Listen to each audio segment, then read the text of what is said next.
Hi, this is Mohammed. I have finished my PhD just last December with Bernd Meyer and Kirsten Bergman. I did my PhD in deep learning for microcontrollers, where we aim to do sound classification in microcontrollers in the remote areas using deep learning techniques. One of the product of that research is environmental sound classification on the edge, where we wanted to show that we can take state-of-the-art deep neural network models and take them straight away through a pipeline and deploy them in an edge device that is extremely resource constrained, like having 256 kilobyte of memory, SRAM, and 1 megabyte of flash drive with battery powered. So our application area was acoustic monitoring of animal vocalization in the remote areas, where if you want to walk, it will take 2.5 days to reach. So you don't have any internet connection, any electricity. If we want to do recognition there, then the only way to do typically is passive acoustic recording and then pick them through and do it manually, which is labor intensive. We wanted to automate that. To do that, we have to record that and transfer that data to cloud. But since we do not have internet connection, we have only way to do is probably through Bluetooth connections via drone or satellite.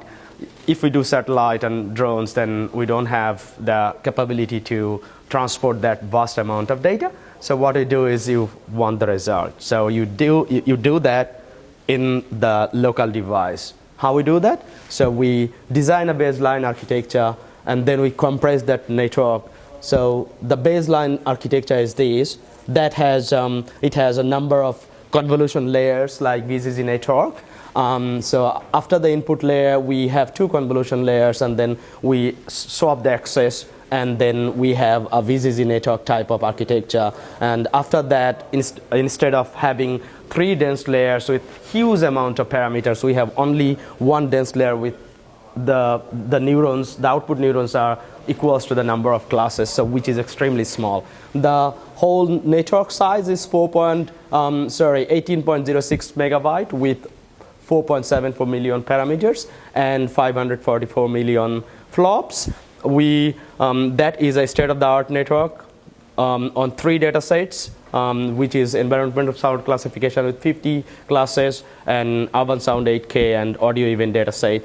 So we take that network, we compress that network through particular compression framework that does some weight pruning in the beginning to just make the network resilient, regularized, and then we do channel pruning, where we rank the channel. Here we rank the channel through a forward pass and then detect the change in the gradient, update the activation, and rank the channel. And once the lowest ranked channel is removed from the network, and then we do 2 extra retraining steps to just compensate the loss in performance.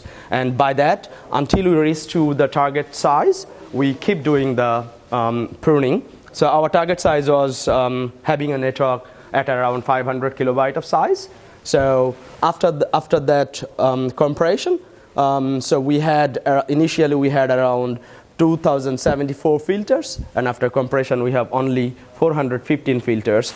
That reduces the amount of parameters to 131K parameters and 500 kilobyte of memory with 0.148 billion flops, which is extremely small. And if we look at the performance, then the accuracy initially was 87.10, and at the end it was 83.65. So it's like a minimum amount of accuracy loss, which is tolerable, and the accuracy is comparable with the base model. So we can say that the model accuracy is very high here. And then we do a 8-bit quantization of the model that reduces the size to 157 kilobyte instead of 500 kilobyte here.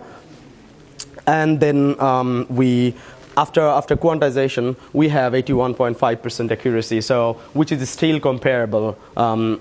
It is less than 6% accuracy loss, and then we deploy that model into a SpreeSense device.